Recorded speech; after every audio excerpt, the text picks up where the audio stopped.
filhos em Deus e irmãos em Cristo. A nossa fraterna saudação. O texto que vamos ler foi escrito entre os dias 15 de janeiro e 15 de fevereiro de 2021. O título que demos a ele é Nossos Tempos. Há duas maneiras de ver o mundo de forma diferente. Mudando o mundo ou mudando a nossa maneira de ver o mundo. No começo da pandemia do Covid-19, me servi deste espaço para uma breve reflexão. Dizíamos naquela oportunidade que nós e o mundo mudaríamos durante e após a pandemia. Mesmo não tendo condições de avaliar a extensão, a profundidade, os desdobramentos, a duração e as reações individuais e coletivas, havidas e as que ainda se darão no desenvolvimento desta prova, como indivíduos e como comunidades humanas, e mesmo como humanidade.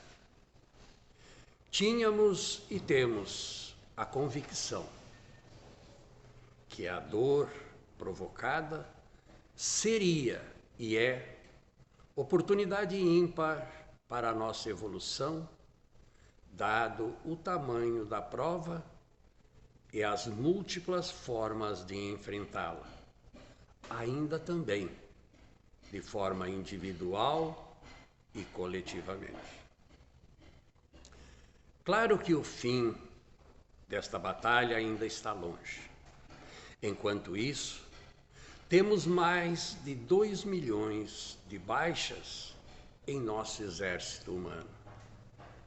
Em pouco mais de um ano, isto ocorreu sem que tivéssemos uma única arma específica para atacar este pequeno, minúsculo, mas poderoso inimigo, a não ser a nossa resistência natural, parcial e diferente em cada um de nós.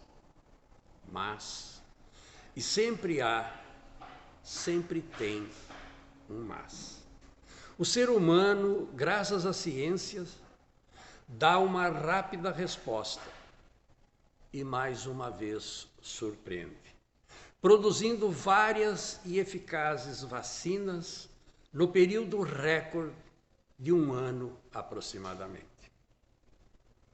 Neste um ano em que a humanidade não chegou a entender, compreender e aceitar o problema, somos agora colocados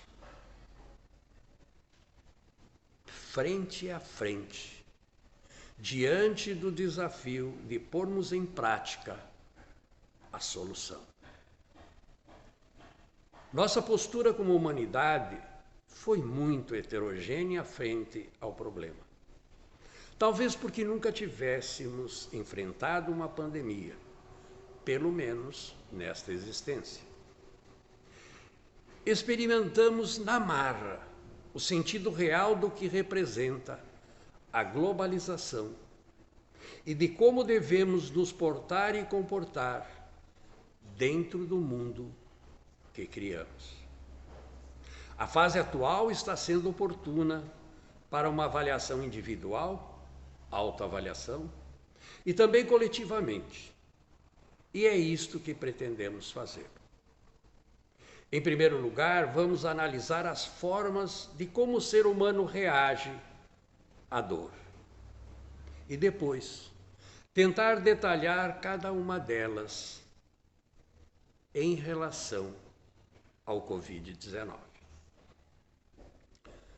Basicamente, o ser humano reage de duas formas frente a um problema: reconhecendo ou ignorando, negando a dor.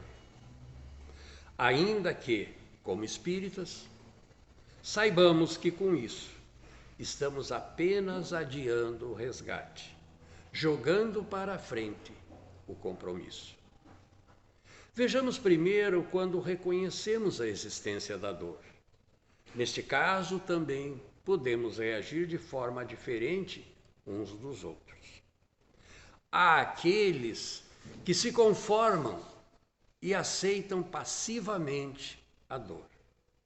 E aos que buscam superar a dor apenas com as próprias forças. E os que, além das suas, buscam ajuda que vem do alto. Os primeiros geralmente acreditam que é o destino, que é um castigo, ou até o absurdo de que é a vontade de Deus. Neste caso, geralmente em função dos ensinamentos religiosos tradicionais que nos legaram um Deus orgulhoso, cruel e vingativo. Mas é com os passivos que mais devemos nos preocupar, pois estes são pessoas que não reagem. Como diz uma amiga minha, já morreram e não se deram conta. Muitas vezes vivem alienados no tempo e no espaço. Normalmente usam fugas da realidade que os desagrada ou que não querem enfrentar. Quando dizemos que devemos nos preocupar, é porque essas pessoas, muitas vezes, fruto da apatia e desânimo, são vítimas de processos depressivos, geralmente acompanhados de obsessão. Trabalhos como o auxílio fraterno nas casas espíritas e do CVV, Centro de Valorização da Vida, por exemplo, são muito importantes. Lembremos-nos, é claro, sempre o lembrete de Jesus. Ajuda-te, que o céu te ajudará. É nessas horas que precisamos ser verdadeiramente espíritas e pôr em prática os ensinamentos da doutrina. Deus não castiga. São as leis divinas transgredidas que nos cobram o resgate. Deus é soberanamente justo e bom. Mas o acaso não existe. Se hoje a dor bate à nossa porta ou à porta do nosso próximo, é para lembrar a nós e a ele de que estamos em dívida com a lei maior. E há que se fazer todo o bem que nos seja possível, se quisermos quitar nossas dívidas e evoluir. O segundo grupo, que também reconhece a dor e a enfrenta com fé verdadeira e raciocinada, infelizmente não é a maioria.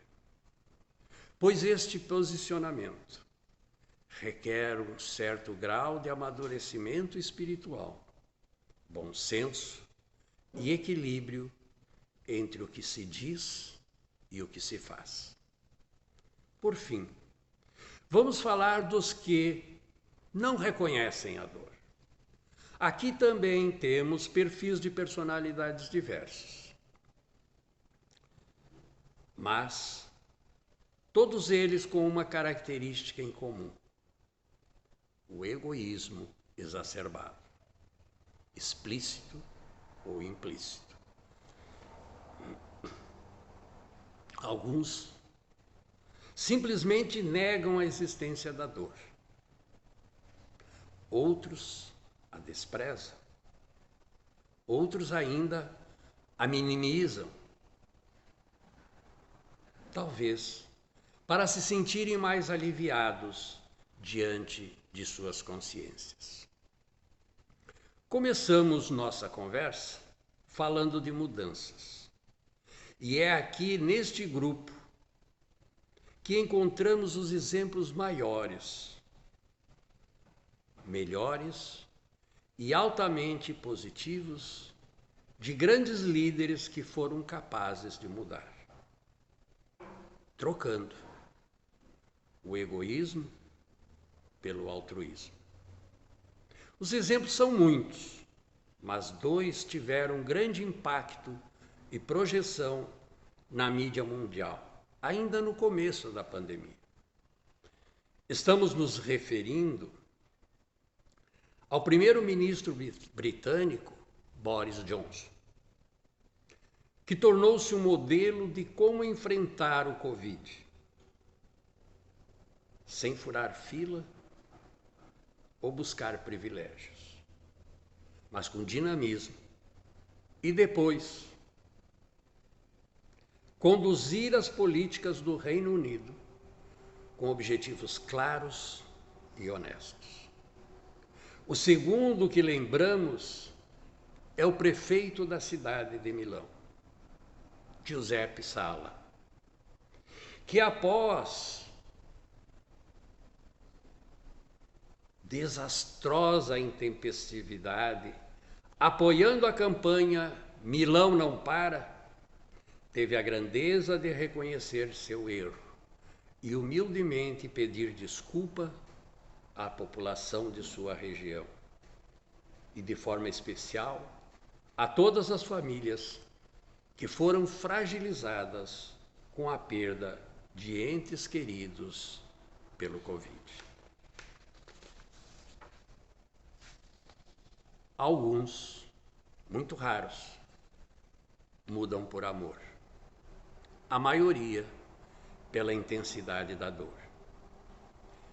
E, infelizmente, como dizia o filósofo da ciência, Thomas Kuhn, muitos levarão para o túmulo as suas convicções, por mais que se evidenciem os seus equívocos. Para finalizar, o 2020 foi o ano da pandemia. O 2021 será o ano do combate à doença. Desta vez, com uma arma eficiente, a vacina. Será um bom exercício para avaliarmos o nosso desempenho como humanidade na solução do problema. Temos convicção de que será melhor do que foi feito na abordagem do problema. Afinal, evoluir é o nosso destino. Um fraterno abraço deste irmão humilde, mas que só quer viver num mundo melhor, que só será melhor se todas as pessoas mudarem para melhor. Muito obrigado.